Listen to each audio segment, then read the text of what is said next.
Hey, it's Saul Overman with Saul Overman Survival. I'm going to show y'all our latest Coleman acquisition. This, I believe, is a Coleman Model 3F. It's not marked anywhere, but it has the 22-inch case, which makes me think it's a 3F. Has the Everdur tank. This would put its manufacture date about 1929. It's a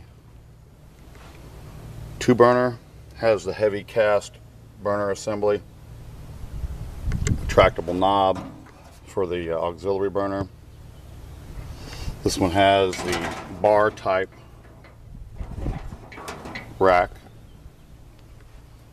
I did a little research on it. I had never seen one quite like this before. I did a little research, and the closest I can come to is that this is a Model 3F. It was made in '29 and then sold through the early '30s. Haven't tried to light it yet. It does seem like it takes pressure. There's fluid in it. What I could gather from the people I bought it from, they had used it within the last, say, 10 years. So let's see what it'll do here. Give it a couple more pumps. It does feel like it's holding pressure.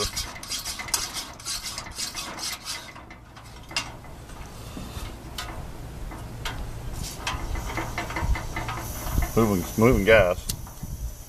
Moving air anyway.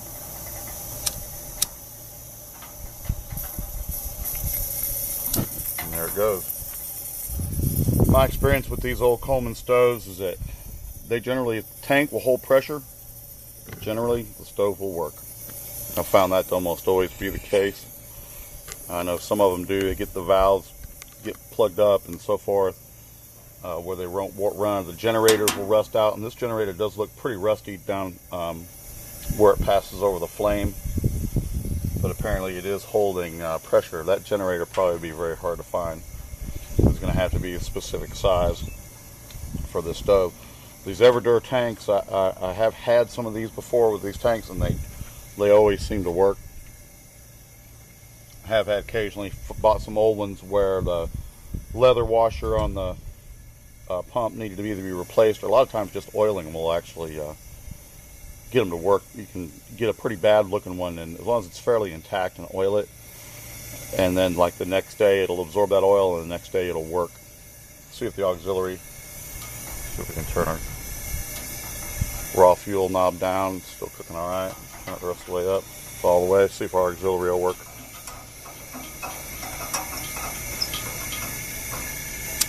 And it does. Lights and stays lit. Came right on. So there you go. It 1929 manufacture. So this kind of points to the real value you get out of these old Coleman stoves. They just always work. In a disaster situation, I mean, the thing weighs over 20 pounds, so you're not going to be carrying it backpacking. But for car camping or in a disaster situation at your home, when you lose power, you need a way to cook. These things are indispensable. We've been through some disasters here. We've been out of electricity for weeks on end, and these Coleman stoves get a little bit of white gas or a little unleaded gasoline to put in them, and you're cooking for the whole neighborhood. So we have several of them on hand. I don't know what we're going to do with this one. May clean it up a little bit and offer this one for sale, since we already have so many newer ones. It is a very sturdy, nice stove, though. It's very usable. Seems to work fine. Comes right on. A lot of these older ones are a little cantankerous when they're lighting. Takes a little while for them to really atomize that fuel and get a clean flame, but this one lit right up, just sparked right up. See, the flame is now gone to clear blue.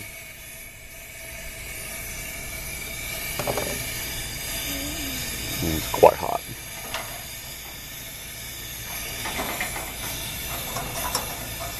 I don't know what the age of the fluid that's in it is.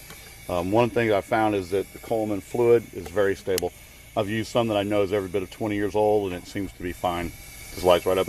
I filter it, though, when I'm using an older fluid. This is the fluid that came with it. So I'm assuming it's real Coleman fuel and not just some unleaded gas. It certainly seems to be fine. I found, like I said, the Coleman fuel to be very stable. If you're ever wondering about it, the quality of some old Coleman fuel, you can always pour some in a glass jar, look at it, make sure there's no water in it. It will, in time, in the cans, will put a little rust into the Little fine particles of rust into the fluid, but you can easily filter those out. With a screen filter, I have a filtering funnel that I use. The only marking on it I've been able to find is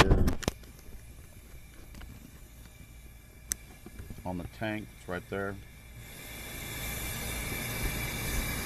If I can get down a little lower. It has some numbers on it. It may have a manufacturer date on it too. Let's see.